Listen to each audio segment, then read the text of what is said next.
everyone, in this video, we want to go ahead and walk through how to use the equation editor. So the equation editor allows us to type up equations and just make them look real nice. So in your Microsoft Word, you're going to come up here to the Insert tab.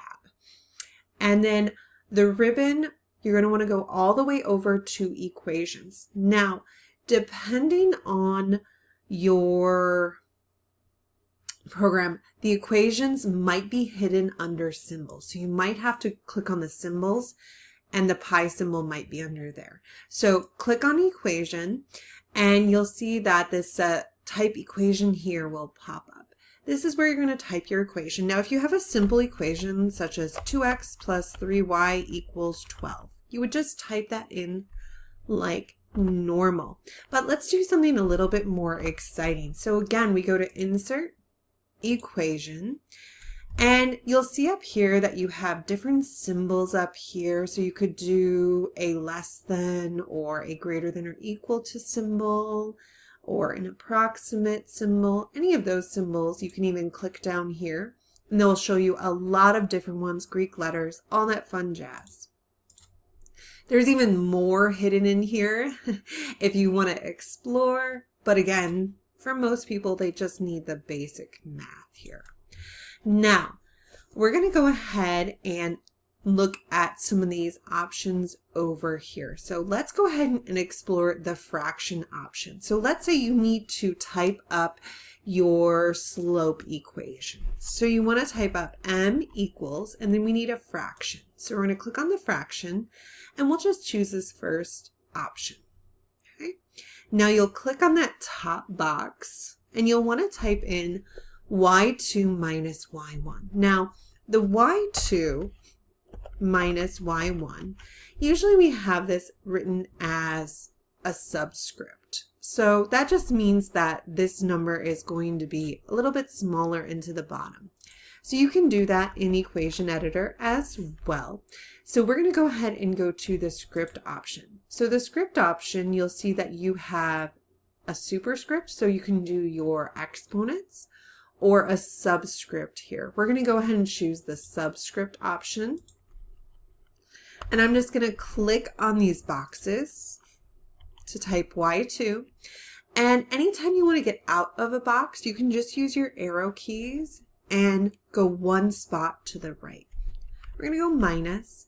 And then again, we'll go ahead and choose the script. And I'm going to do subscript here. Again, click on the box, Y. Click on the smaller box, 1. And then you can repeat this. One thing that I do suggest is you can copy and paste. So if you hit Control C, that's going to copy what you highlighted. And then if you click down on the bottom, Control V will paste it. And then you can just change those variables. Just click next to the variable, backspace, hit X. Again, copy is Control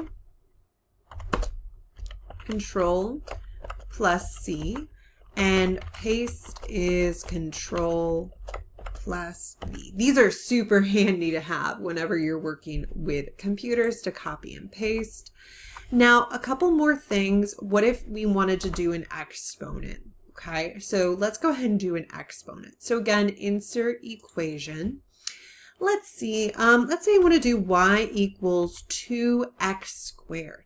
So I'm going to do y equals 2, and then I'm going to come to the script. Again, I'm going to choose the superscript because I want that exponent there. I'm going to click on it. Also, you'll notice that if you go to the script, they actually do have x squared already put in there. So you could just click that instead and it'll put it right in there.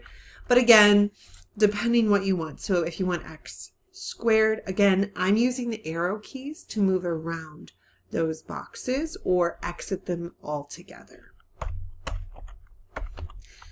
Plus 12, whatever you want to put in there. Now, one more thing, actually two more things we want to talk about. So again, insert equation. I'm going to talk about radicals real quick because we will need the square root. So if you click on the radical, you'll see the square root button is right up here, you can click on that, and then you can click in that box, and it will allow you to write up your 6x minus 7y, or whatever you have underneath the radical. And again, use the arrow keys to just get out of that. Equals 12, 121, whatever you want to put in there. Again, those are very handy. The last thing you'll need is one more handy little item. Is if you go to Insert and you go to Equation, don't click on the button. Instead, you'll see this down arrow. Let's click on it together. And you'll see these built-in equations. Now, these can be super handy. Most of you won't use most of them, but we will use the quadratic function or the quadratic formula in our class.